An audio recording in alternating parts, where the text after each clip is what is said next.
Champions ट्रॉफीमध्ये Bharat आणि Australia यांच्यातील पहिला उपांत्य सामना आज दुबईतील आंतरराष्ट्रीय स्टेडियमवर खेळला जाणार आहे। ऑस्ट्रेलियाचा माजी कर्णधार रिकी पॉन्टिंग म्हणाला की टीम इंडिया हा त्याचा आवडता संघ आहे। 2023च्या एकदिवसीय विश्वचषकात ऑस्ट्रेलियाकडून अंतिम सामन्यात पराभवाचा दबाव टीम इंडियावर असणार नाही। तथापि ऑस्ट्रेलिया हा असा संघ आहे जो दबावाखाली चांगली कामगिरी करतो, त्यामुळे टीम इंडियानं त्याला हलकं घेऊ नये। टीम इंडियाला दुबईच्या खेळपट्टीवर खेळण्याचा अनुभव आहे, त्याचा फायदा होईल। आयसीसी रिव्ह्यूमध्ये संजना गणेशननी बोलताना पॉन्टिंग म्हणाला की टीम इंडिया हा त्याचा आवडता संघ आहे। या सामन्यात तो खूप मजबूत स्थितीत आहे। या स्पर्धेत त्याला दुबईच्या खेळपट्टीवर खेळण्याचा अनुभव देखील आहे, जो त्याला फायदेशीर ठरेल। टीम इंडियानं आतापर्यंत स्पर्धेतील सर्व सामने फक्त दुबईमध्ये खेळले आहेत।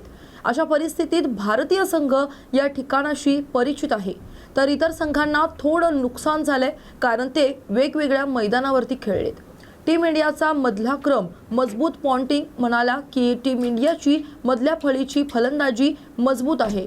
न्यूझीलंड विरुद्धच्या शेवटच्या साखळी सामन्यात हे दिसून आलं की रोहित आणि विराटनं चांगली कामगिरी केली नाही, तरी टीम इंडिया वेगवेगळ्या परिस्थितीत सामना जिंकू शकते। तर श्रेयस अय्यर आणि अक्षर पटेल यांनी न्यूझीलंड विरुद्ध भागीदारी रचली आणि संघाला अडचणीतून वाचवलं। त्याचवेळी त्यांच्याकडे मधल्या फळीत हार्दिक पांड्या आणि के.एल. राहुल सारखे फलंदाज देखील आहेत, जे संघाला बळकटी देतात। संघात असे अनेक खेळाडू आहेत जे महत्त्वाच्या क्षणी चांगली कामगिरी करतात।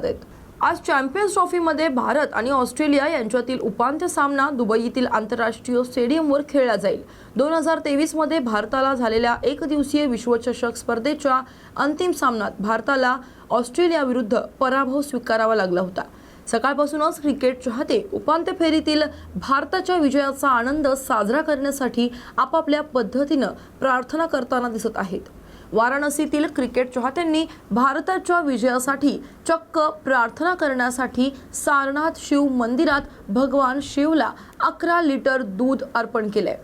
आलोक शरण म्हणाले की त्यांनी भारताच्या विजयासाठी प्रार्थना केली आहे। 2023च्या एकदिवसीय विश्वचषक अंतिम सामन्यातील पराभवाचा बदला भारतानं घ्यावा अशी आमची इच्छा आहे। भारतीय कर्णधार रोहित शर्माकडून आम्हाला खूप अपेक्षा आहेत। त्याचवेळी आम्हाला विराट कोहलीनं पुन्हा एकदा पाकिस्तान विरुद्ध तीच खेळी खेळावी असं वाटतं। आयसीसी स्पर्धेत ऑस्ट्रेलिया आघाडीवर आयसीसीकडे 2 एकदिवसीय स्पर्धा आहेत। विश्वचषक आणि चॅम्पियन्स ट्रॉफी या स्पर्धांमध्ये दोन्ही संघ 18 वेळा आमने सामने आले, त्यापैकी भारताने 7 आणि ऑस्ट्रेलियानं 10 वेळा विजय मिळवलाय। या काळात एक सामना अनिर्णित राहिला। तथापि आयसीसी स्पर्धेच्या बाद फेरीत दोन्ही संघ आमने सामने येण्याची ही 9वी वेळ आहे। याआधी खेळलेल्या 8 सामन्यांचे निकाल बरोबरीत होते। दोघांनीही प्रत्येक 4 वेळा विजय मिळवला। कोलकाता नाईट रायडर्स केकेआरनं IPLच्या 18व्या हंगामासाठी अजिंक्य रहाणेला कर्णधार म्हणून नियुक्त केलाय, तर मेगा लिलावात 23.75 कोटी रुपयांना विकल्या गेलेल्या व्यंकटेश अय्यरला उपकर्णधार बनवण्यात आले। 2024च्या हंगामात श्रेयस अय्यरच्या नेतृत्वाखाली हा संघ चॅम्पियन बनला होता। यावेळी त्याला पंजाब किंग्सनं लिलावात खरेदी केलंय। गतविजेता केकेआर यावेळी त्यांच्या मोहिमेची सुरुवात त्यांच्या घरच्या मैदानावर RCB विरुद्धच्या सामन्यानं करेल। केकेआरनं विजेतेपद जिंकल्यामुळं यावेळी क्वालिफायर 2 आणि अंतिम सामना देखील कोलकात्यातील ईडन गार्डन स्टेडियमवर खेळला जाणार आहे। अजिंक्य केकेआरचा 9वा कर्णधार आहे, तर अजिंक्य रहाणे केकेआरचा 9वा कर्णधार असेल। त्याच्या आधी Sourav Ganguly, Brendon McCullum, Gautam Gambhir, Jacques Kallis, Dinesh Karthik, Eoin Morgan, Shreyas Iyer आणि नितेश राणा यांनीही संघाचं नेतृत्व केलंय।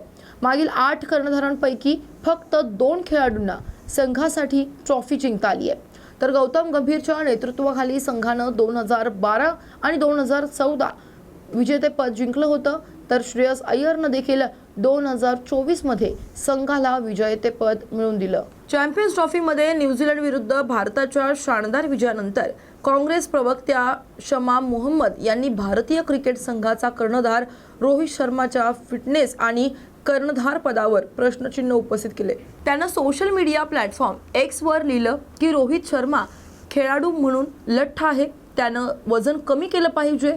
यासोबत शमा मोहम्मद म्हणाल्या की रोहित हा भारताचा सर्वात निराशाजनक कर्णधार आहे। भाजपने काँग्रेस प्रवक्त्यांच्या विधानाला सेल्फ मेड चॅम्पियन रोहित यांचा अपमान असल्याचं म्हटलंय। शमा मोहम्मदनं रोहित शर्माची तुलना माजी भारतीय क्रिकेट दिग्गजांशी केली आहे। त्यांनी एक्सवर लिहिलं की सौरव गांगुली, सचिन तेंडुलकर, राहुल द्रविड, महेंद्रसिंह धोनी, विराट कोहली, कपिल देव आणि रवी शास्त्री यांच्यासारख्या दिग्गजांच्या तुलनेत रोहित शर्मामध्ये इतके जागतिक दर्जाचं काय आहे?